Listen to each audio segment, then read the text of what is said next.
అందరికీ నమస్తే, welcome back to Sri సైట్ డెరియల్. ఈరోజు న్యూస్ పేపర్లో వచ్చినటువంటి విద్యా ఉద్యోగానికి సంబంధించిన చాలా అప్డేట్స్ అయితే ఉన్నాయి. వాటన్నిటికి సంబంధించిన పూర్తి వివరాలను అయితే మనం తెలుసుకుందాం. తెలుసుకునే ముందు వీడియోని చూస్తున్న ప్రతి ఒక్కరు కూడా తప్పకుండా లైక్ చేసి మీ యొక్క సపోర్ట్ని మన ఛానల్కి అందించేటువంటి ప్రయత్నం అయితే చేయండి.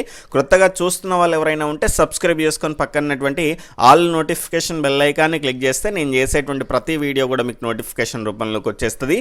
చాలామంది వీడియోస్ని చూస్తున్నారు, వెళ్ళిపోతున్నారు, కానీ లైక్ మాత్రం చేయట్లేదు. ఇక్కడ చూసుకుంటే నిన్నటి వీడియోని 11,000 మంది చూశారు, కానీ లైక్స్ మాత్రం కనుక చూసుకుంటే 394 మాత్రమే. ఒక 2-3 గంటలు కష్టపడితే ఈ వీడియో అనేది మీ ముందుకు వస్తుంది. కాబట్టి మీరు లైక్ చేస్తే ఈ వీడియో అనేది మిగతా వారికి రీచ్ అవ్వడానికి అవకాశం ఉంటుంది, నాకు కూడా సపోర్టివ్గా ఉంటుంది. కాబట్టి వీడియోని చూస్తున్న ప్రతి ఒక్కరు కూడా ఈ రకంగా లైక్ చేసేటువంటి ప్రయత్నం అయితే చేయండి. ఇక లేట్ చేయకుండా మన యొక్క మొదటి అప్డేట్లోకి వెళ్తే కనుక ఎస్సీఆర్టీ డైరెక్టర్ రాధారెడ్డిని కలిసి టెట్ నిర్వహించాలని వినతిపత్రం సమర్పిస్తున్నటువంటి టెట్ కోసం ఎదురు చూస్తున్నటువంటి అభ్యర్థులు అనేటువంటి అంశం అయితే ఇది ఆదాబ్ న్యూస్ పేపర్లో వచ్చినటువంటి ఆర్టికల్గా చెప్పుకోవచ్చు. దాని తర్వాత యూట్యూబ్ చూసి 4 ఉద్యోగాలు కొట్టాడు. ఇక్కడ ఒక యువకుడు పట్టుదలతో చదివి 4 ఉద్యోగాలకు ఎంపిక అయ్యాడు. వరంగల్ జిల్లాకు సంబంధించిన పర్వతగిరి మండల కేంద్రానికి చెందినటువంటి కంటెం సంతేష్ బీటెక్ పూర్తి చేశాడు. ఆ యువకుడు బ్యాంకు ఉద్యోగ ఎంపిక పరీక్షలు కసితో చదివాడు. ఎలాంటి కోచింగ్ తీసుకోకుండానే యూట్యూబ్ క్లాసులు విని పరీక్షలు రాశాడు. ఫలితంగా నిరుడు డిసెంబర్లో వరంగల్కి సంబంధించిన డీసీజీబీ బ్యాంకులో క్లర్క్ పోస్టుకు అర్హత సాధించినటువంటి సంతోష్ జనవరి 1న తెలంగాణ గ్రామీణ బ్యాంకుకు సంబంధించిన దానిలో స్కేల్ 1 అధికారిగా ఎంపికయ్యాడు. ఆంధ్రప్రదేశ్ గ్రామీణ వికాస్ బ్యాంకుకు సంబంధించిన దానిలో క్లర్క్ పోస్టుకు కూడా అర్హత సాధించాడు. మార్చి 10న వచ్చినటువంటి ఫలితాల్లో ఎస్బీఐలో జూనియర్ అసోసియేట్ పోస్టుకు కూడా క్వాలిఫై అయ్యాడు. ఇలా వరుసగా వచ్చినటువంటి ఫలితాల్లో 4 ఉద్యోగాలకు ఎంపికై నేటి యువతకైతే ఆదర్శంగా నిలిచాడు. అందుకే దీన్ని మనం తీసుకోవడం జరిగింది, మోటివేటెడ్గా ఉంటుందని. మరో విశేషం ఏమిటంటే ఆయన రాసినటువంటి మరో 2 ఉద్యోగాల ఫలితాలు కూడా రావాల్సి ఉంది. దీంతో సంతోష్ ఎంపిక పట్ల స్నేహితులు, బంధువులు, స్థానికులైతే హర్షం వ్యక్తం చేస్తున్నారు. ఖచ్చితంగా అందరికి కూడా ఇన్స్పిరేషన్గా ఉన్నటువంటి న్యూస్గా మనం చెప్పుకోవచ్చు దీన్ని. దాని తర్వాత 4 పెన్ డ్రైవ్లలో 60 జీబీల సమాచారం. సెట్ దర్యాప్తులో కీలక అంశాలు వెలుగులోకి. మరిన్ని ప్రశ్నపత్రాలు లీక్ అయినట్లు అనుమానం. పరీక్షల భవితవ్యం తేల్చనున్నటువంటి ఎఫ్ఎస్ఎల్ నివేదిక. ఇక్కడ మనకు ప్రశ్నపత్రాల లీకేజీ వ్యవహారం పైన ప్రత్యేక దర్యాప్తు బృందం సిట్ దర్యాప్తులో సంచలన అంశాలు అయితే బయటపడుతున్నాయి. కేసులో కీలక నిందితుడు TSPSC కార్యదర్శి వ్యక్తిగత సహాయకుడు అయినటువంటి ప్రవీణ్ నుంచి స్వాధీనం చేసుకున్నటువంటి పెన్ డ్రైవ్లలో ఉన్నటువంటి సమాచారాన్ని విశ్లేషించేటువంటి పనిలో సిట్ నిమగ్నమైంది. 4 పెన్ డ్రైవ్లలో కనుక చూసుకుంటే 60 నుంచి 70 జీబీల సమాచారం అయితే ఉన్నట్లు తెలుస్తుంది. ఇక్కడ 9 పరీక్షలకైతే రీషెడ్యూల్ అయితే ఇస్తున్నారు. TSPSC ఇక్కడ మనకు ఏప్రిల్, మే నెలల్లో నిర్వహించ తలపెట్టినటువంటి పరీక్షలు రీషెడ్యూల్ అయ్యేటువంటి అవకాశాలు అయితే కనిపిస్తున్నాయి. ప్రశ్నపత్రాల లీకేజీకి పాల్పడినటువంటి నిందితుడి వద్ద త్వరలో నిర్వహించాల్సినటువంటి పరీక్షల ప్రశ్నపత్రాలు కూడా ఉన్నట్లు దర్యాప్తులో బయటపడినట్లయితే సమాచారం. దాని తర్వాత 9 పరీక్షల రీషెడ్యూల్, ఇప్పటికే సిద్ధం చేసినటువంటి ప్రశ్నపత్రాల స్థానంలో కొత్తవి సిద్ధం చేయనున్నట్లు 2 రోజుల క్రితం TSPSC చైర్మన్ జనార్దన్ రెడ్డి విలేకరుల సమావేశంలో చెప్పారు. కొత్త ప్రశ్నపత్రాలను సిద్ధం చేయడానికి, ప్రింటింగ్ చేయడానికి కొంత సమయం పట్టే అవకాశం ఉంది. ఈ నేపథ్యంలో ఏప్రిల్, మే నెలలో TSPSC షెడ్యూల్ చేసినటువంటి 9 రకాల పోస్టుల పరీక్షలు కనుక చూసుకుంటే రీషెడ్యూల్ అయ్యేటువంటి అవకాశాలు ఉన్నట్లయితే తెలిసింది. కోచింగ్ సెంటర్ల పైన కూడా లీకేజీ వ్యవహారం గుట్టు తేల్చేందుకు పలువురు TSPSC సిబ్బందిని సిట్ విచారించింది. కార్యాలయంలో ప్రవీణ్ రాజశేఖర్ వ్యవహార శైలి గురించి ప్రశ్నించింది. ఇక్కడ నగరంలోని కొన్ని కోచింగ్ సెంటర్లోనే ఆరా తీసింది. వాటి నిర్వాహకులకు ప్రశ్నపత్రాలు నమ్మేందుకు ప్రవీణ్ బృందం ప్రయత్నించిందనేటువంటి ప్రచారం నేపథ్యంలో ఆ వైపు కూడా దృష్టి సారించింది. దీనికి సంబంధించిన అప్డేట్ అయితే చూడవచ్చు. టీచర్ ఎమ్మెల్సీ ఓట్ల లెక్కింపులో ఉత్కంఠ.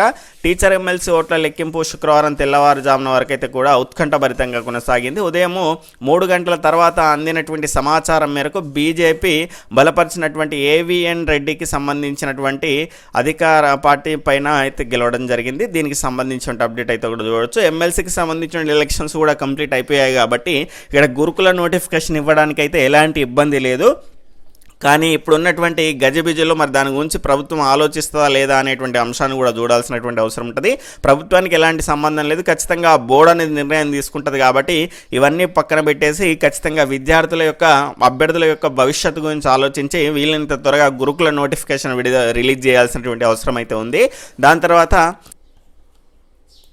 దాని తర్వాత గ్రూప్ 1 ప్రిలిమ్స్ కూడా రద్దు చేయాల్సిందే. ఇక్కడ బీఎస్పీ రాష్ట్ర అధ్యక్షుడు ఆర్ఎస్ ప్రవీణ్ కుమార్ వివిధ చోట్ల లీక్ అయినటువంటి గ్రూప్ 1 ప్రిలిమ్స్ పరీక్షను రద్దు చేయకుంటే మరో 12 గంటల తర్వాత నిరాహార దీక్షకు దిగుతానని, ప్రభుత్వం స్పందించకుంటే దీక్ష కొనసాగిస్తానని చెప్పాడు. ఈ సందర్భంగా ఇక్కడ విలేకరుల సమావేశంలో మాట్లాడుతూ ప్రశ్నాపత్రాల లీకేజీతో తెలంగాణలోని 30 లక్షల మంది నిరుద్యోగుల భవిష్యత్ అనేది అగమ్య గోచరంలో పడిందన్నారు. ఏఈ పరీక్షను రద్దు చేస్తే సరిపోదన్నారు.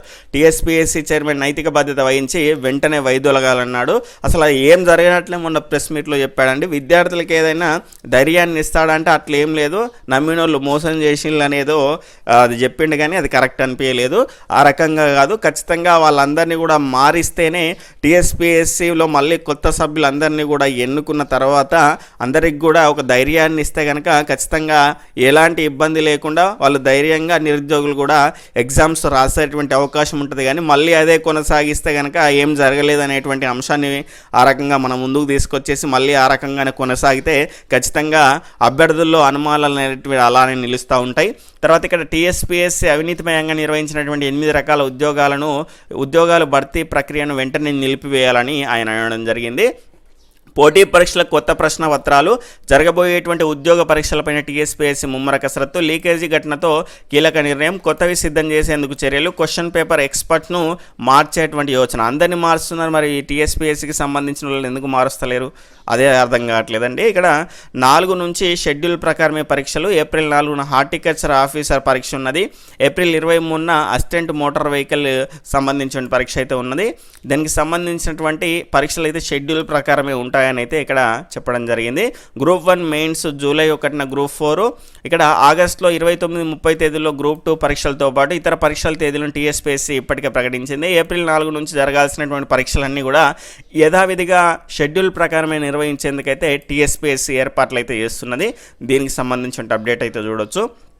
దాని తర్వాత ఇక్కడ నేనేమంటున్నానంటే ఇవన్నీ జరిగినాయని మీరు ఏదో ఇబ్బంది పడేసి ఈ ప్రిపరేషన్ని పక్కకు పెట్టేయకండి. ఎందుకంటే ఆ షెడ్యూల్ ప్రకారం ఎగ్జామ్స్ అనేటివి ఉంటున్నాయి కాబట్టి ముందు మన బాధ్యతగా మనం చదువుకున్నటువంటి దానికి ఖచ్చితంగా ఎగ్జామ్ రాయాల్సినటువంటి అవసరం అనేది ఉంటుంది. కాబట్టి ఖచ్చితంగా ఇవన్నీ కూడా పక్కన పెట్టేసి ప్రిపేర్ అయ్యేటువంటి ప్రయత్నం అయితే చేయండి.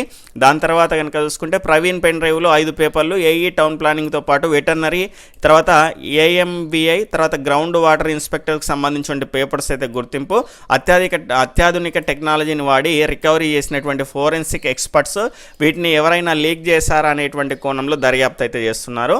దాని తర్వాత ఈ రకమైనటువంటి అంశం అయితే చూడొచ్చు. ట్రైనింగ్ కోసం పక్కా ప్లాన్ కూడా వేసాను. పేపర్ల లీకేజీకి సంబంధించిన రేణుక ప్రవీణ్ పక్కగా ప్లాన్ చేసినట్లయితే పోలీసులు గుర్తించారు. రేణుక టీచర్ కావడంతో అభ్యర్థులకు లీక్ అయిన పేపర్ల ఆధారంగా ట్రైనింగ్ ఇచ్చేది. క్వశ్చన్కు కరెక్ట్ ఆన్సర్తో బబ్లింగ్ చేయించేది. ఇందుకోసం సంబంధిత పరీక్షల బుక్ మెటీరియల్ను కొనుగోలు చేసినట్లు తెలిసింది. పరీక్షకు 2 రోజుల ముందు మాత్రమే అభ్యర్థులను కలిసేలా వ్యూహం రచించారు.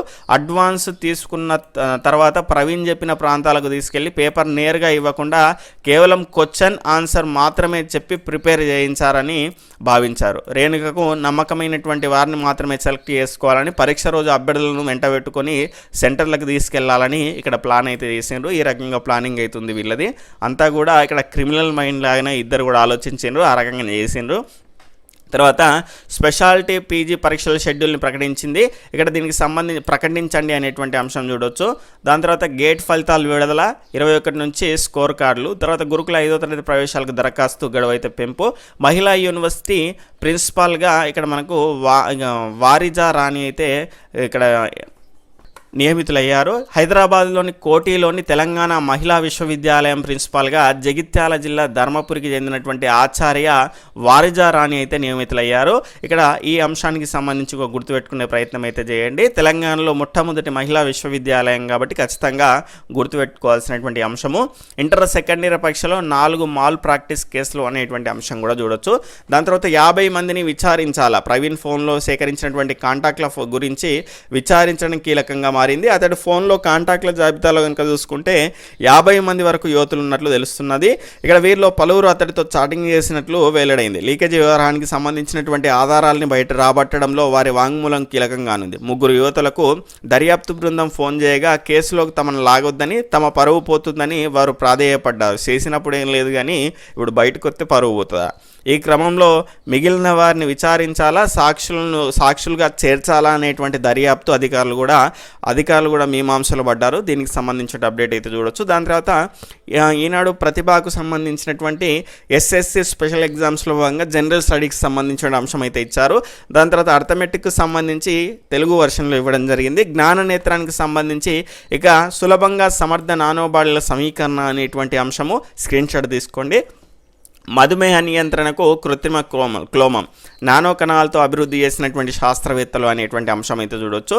ఈరోజు న్యూస్ పేపర్లో వచ్చినటువంటి విద్యా ఉద్యోగ సమాచారం అయితే ఈ రకంగా ఉంది. ఇది మీకు ఉపయోగపడింది అనిపిస్తే కనుక ఖచ్చితంగా మీ ఫ్రెండ్స్కి షేర్ చేసే ప్రయత్నం చేయండి. బాయ్, టేక్ కేర్, జై హింద్.